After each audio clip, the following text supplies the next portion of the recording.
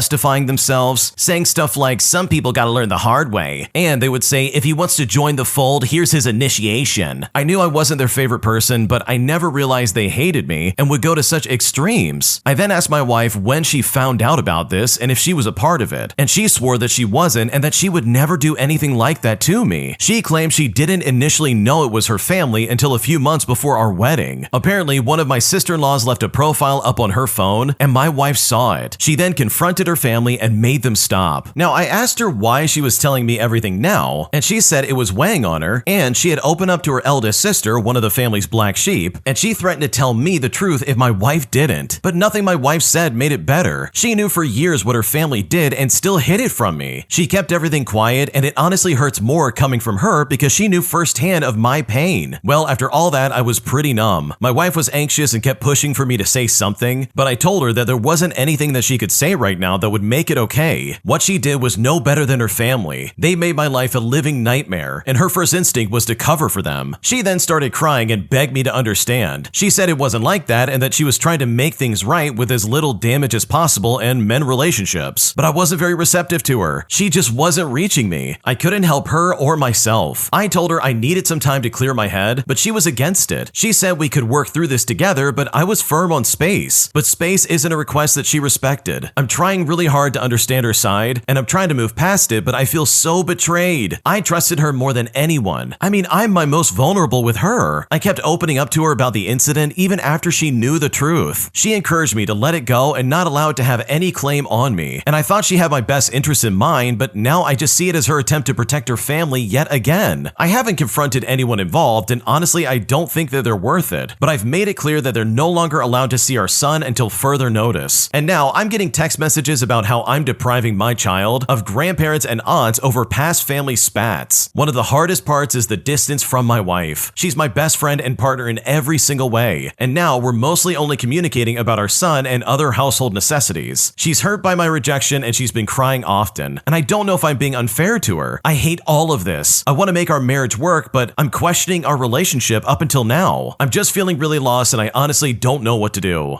Dude, if this happened to me, I would be so betrayed it is not even funny. Like seriously, if you want to get under my skin and make me never trust you ever again, just do something like this. Like this is a one-way ticket to me being like, oh yeah, I want nothing to do with you. Obviously, there's a lot of nuance here because this is your wife we're talking about, and you guys have a kid between the two of you, so it's not as easy as like cutting her off or anything like that. So I can't say much on the end of like what you should or shouldn't do with your marriage, but I can say this. If someone actively knew I was being cyberbullied and they knew who was doing it and they still didn't tell me, but instead decided to cover it up by being like, hey guys, stop that, and then only tell me about it years after the fact, all because their sister basically made them do it, like if that happened to me, I would be so offended it's not even funny. My trust in that person would go out the window and I would just not believe anything that they're saying. So I guess all of that's to say that you definitely have your work cut out for you if you want this to work, because what your wife did to you as well as what her family did to you, in my opinion, is unacceptable and not something that can ever be excused. If you like Am I the Jerk, you're probably going to love Am I the Genius. Check it out, link down below in the description. Also, go to amithejerk.com/submit if you would like to submit your own stories. Am I the jerk for going back on my promise to help out my sister pay for her wedding when she picked a day that honestly really broke my heart? Because right now I'm being called a jerk and I just don't know what to do. Here's how it went down. I'm a 28-year-old male and I have an older sister who we will call Tina for the sake of the story. When I was 15, I met a girl in the same grade who we will call May, and May and I clicked instantly, and we started dating a few weeks afterwards. May and I dated through the rest of high school and college, and I asked her to marry me when we were 22 years old. We got married at 23 and had our son at 24. Now, May unexpectedly passed away in a car accident when our son was 2 years old, so about 2 years ago. I'm still devastated, and genuinely, I just don't think I'll ever date or get married again. And my whole family really liked May, and we all took her loss incredibly hard. That is, except for Tina. Tina didn't have a lot of luck with boyfriends during high school or college. Until she met someone we will call Daniel, she had never even been on a date. I know she felt really jealous that I got married and started a life first, but other than that, we were warm with each other. She was polite and respectful at May's funeral, and I thought she had gotten past the whole jealousy thing, but apparently not. Tina and Daniel started dating about 6 months after May had passed away, and I was really happy for her. They got engaged 4 months ago, and they're now planning their wedding for the summer of 2026. When they first got engaged, Tina asked me if I would be willing to help cover some of the cost, and despite raising my son alone, I work a a good job and make a lot more than Tina or Daniel, and I really wanted my sister to be happy, so I just said yes. Well, they just revealed their wedding date, and yes, you guessed it. Tina and Daniel are planning to get married on the same day that May and I were married. She gave me a heads up by texting me last week and letting me know. Now, when I saw this, I asked her if she was mental, and also, why would she do this? She just said it was the date that they liked and that they had every right to pick it. Her and I went back and forth for a few days, where I kind of begged her to reconsider, but she just wouldn't do it. In fact, she posted it on Facebook yesterday. I then sent her a text basically saying that yeah, she was in the right to pick the date, but I said that I would not be in attendance or contribute financially. And when I said this, she freaked out, repeatedly calling and texting me. She called our mother, who started to call and text me, and word spreads fast in the family, so now everybody knows. And it seems like the family is split in 3 ways. Half the family says that I'm in the right, and Tina says that I'm being a jerk, both for not coming and for not paying. And there are actually some cousins supporting her. My mom says that I don't have to go, but I should keep good on my promise. Honestly, I don't know. I feel like I'm in the right, but I seriously need some objective opinions because right now I don't know what to do. Oh man, your sister is absolutely doing that on purpose. I seriously just want to say that first and foremost because this is some crazy behavior. Your sister knows this is your wedding anniversary for your dead wife, and she's doing this to get back at you for something that you didn't even do. Like, this really is some kind of like weird one-sided jealousy that just doesn't make any sense, and it honestly is just cruel and unusual. So yeah, if she wants to have this wedding on this day and be like, oh, we just picked it because we liked it, while ignoring the fact that this is the day you and your wife got married, you know, the wife that died in an accident, then go for it, but that doesn't mean you have to support her in any way, shape, or form. So no, you're not the jerk here because what she's doing seems really targeted, and I don't blame you for being pissed off. Did I overreact by snapping at an old man after he got pushy trying to get in a pool around my 2-year-old child? Because right now I'm kind of regretting the way I handled this, and I don't know if I did anything wrong. Here's how it happened. Okay, so we were at my 2-year-old child's survival swim lessons. Now, the lesson is tough for them because they're learning to swim and float on their own. There is a lot of crying involved, and at the end, we come to the edge of the pool to check in with the instructor, and the kids lay on the towel at the pool's edge to kind of decompress and to spit up any water that they may have swallowed. The area of the pool where the lessons are being held is marked off with lane lines, and it's just meant for these one-on-one swim lessons. As today's lesson ends, the instructor has my partner and myself meet our child at the edge of the pool by the ladder. As we're setting up the towel and going to get our child out of the pool, an old man in his 70s starts kind of jostling past us saying, "Excuse me," and trying to get to the ladder our child is currently climbing up. He's sort of aggressively pushing past us and cutting us off as we are literally trying to get our child. Again, the kids are upset and crying after these lessons a lot of the time, and our child is getting out pretty slowly. The old man keeps aggressively saying "excuse me" and starts trying to push past our 2-year-old to get to the ladder. Now at this point, I have my hand on my child's shoulder to help usher them out of the pool and onto the towel, and we're at the edge of the pool and my child is at the top of the ladder. Well, this old man grabs my hand off my child and pushes it, which nudges my child, by the way, and again says "excuse me," and at this point I look up at him and I say, "Oh, you can wait a second or I can push you in." The old man then says, whoa, I asked politely," but I said to him, "You grab my hand off my child. Don't ever do that again." At this point, my wife ushers me away, and I know I could have definitely handled this way better, but I am still fuming about this. So did I overreact? I mean, was my response justified? Because right now, I don't know if I'm in the wrong. Oh man, this is not one of those situations where you did anything wrong. That old guy was being pushy around a child. Like, dude, there is no excuse for that. So no, you definitely did not overreact. Today, I messed up by oversharing at a work event, resulting in human resources saying that I need to be more professional at work parties. And now I'm honestly so embarrassed that I seriously just don't know what to do. Here's how it went down. Okay, so I started this job about 2 months ago, so I am very new. The office is very small, consists of about 10 people, and they have an annual party. I am currently going through a very rough breakup, and I think it might be important as well to add in that I'm 22 years old, and this is my first corporate job. I showed up to work every day, I would not bring my problems into work, and I don't mention anything to anyone. Well, that is, except for at my work party. I was really upset, and there's 2 girls working with me, and I told them about my breakup, and they were very empathetic, and they went through the same stuff. However, when our male colleagues got involved, they overheard me talking, and they feigned sympathy, and asked me more questions about it, to which stupid me with 2 glasses of wine probably said more than I should have. I said I'm very upset that I loved him, and all this other stuff. Anyways, I basically just spoke about my ex-boyfriend pretty much the entire time, and my manager, who is human resources of my company, was not there. However, now, 3 weeks after the party, she's finally back in the office, and she said to me that she regrets to have to say this, but I need to be more professional at work events. And this just just felt so embarrassing. I told her that I'm very surprised since, I spoke to the girls, and it's the men that were asking me more questions. But she told me that it was actually the male colleagues who approached her and told her that they are concerned about me. I told her that I'm very embarrassed and that I don't think I overstepped in the things that I said. But she rehearsed to me that this was not an HR meeting. It's just simply that she wants to warn me to not share too much, especially to the male colleagues. She was very sweet about it and said that she was embarrassed to bring it up to me herself because she's been in the same situation, and this situation has happened to a lot of the girls at work. But ultimately, she just told me that I need to be careful. And honestly, I'm so embarrassed. I know I overshared too much, but it didn't help that all of them seemed genuinely curious and sympathetic, and now they're just going straight to my manager about it. What should I do? Oh man, this is so stupid. First of all, it seems like the guys did that on purpose because you were just a little bit tipsy and obviously very upset. Because dude, you were asking her, not the other way around. These guys were literally going up to you and be like, hey, what's going on? What's wrong? Tell me more about your problems. And then for them to turn around and be like, oh yeah, this new girl's being really toxic and weird. She's sharing so much about her life. I can't believe it. That's so annoying and stupid. Why would you do that? So honestly, if I was in your shoes, I would never trust these people ever again. I would never tell them anything about myself, and I would just genuinely be like, okay, we're gonna keep this at work and we're gonna keep this at home. And I will never mix these two together ever again because clearly you have some male colleagues who just absolutely suck. And that is absolutely not your fault, but instead it definitely is theirs. Am I the jerk for breaking up with my boyfriend because of his ex? As she is literally all over him all the time and constantly making me uncomfortable in ways that are completely inappropriate. Because right now I'm honestly not sure what to do. Here's what's going on. So I've been dating a guy for a little over a year, and we became boyfriend and girlfriend in February of this year, but there's always been one consistent issue: his ex-girlfriend of 6 months. The first time I met her was at our first date. She and her family were at the same restaurant, and she brought her 3 children to the table that we were eating at. My partner also met her parents during this date. I laughed it off as it was incredibly awkward and an unlucky first date. He then tells me that she called him crying a few days later, and he actually met up with her and she tried to come on to him, and he rejected her. She also texted him a few times. One time it was a photo of her in her PJs. I'm sure you know the kind where it has no face in it, but you can definitely see her chest. And she also stopped his mom in a supermarket to chat one time. Now, throughout all of this, my boyfriend claims that she is a really nice person deep down, and they've been friends for years before they dated. I told him not to block her as they have friends in common, and I didn't want to make a big deal about it or seem jealous, but it only got worse. I started to get fed up, and I said that if she was your friend, she would respect our relationship. She also told him that she had been contacting him because she didn't think that we were that serious. And it's like, are you kidding me right now? It got to the point where we hashed things out, and she apologized and everything seemed fine. Well, ever since that incident, she texted him late one night telling him he needs to get over her, which made me see red. I ended up calling her and I shouted at her and told her how fake and immature she was being, considering she was older than me. I really lost my temper, and my boyfriend said it was hot, which I completely hated. I resented my partner for putting me in that position where I lost my cool. But this is not all that went down. It was another ridiculous situation that felt like some kind of Love Island triangle. Me and my boyfriend are at an engagement party for his best friend, and she turned up alone, by the way, and proceeded to talk to my boyfriend.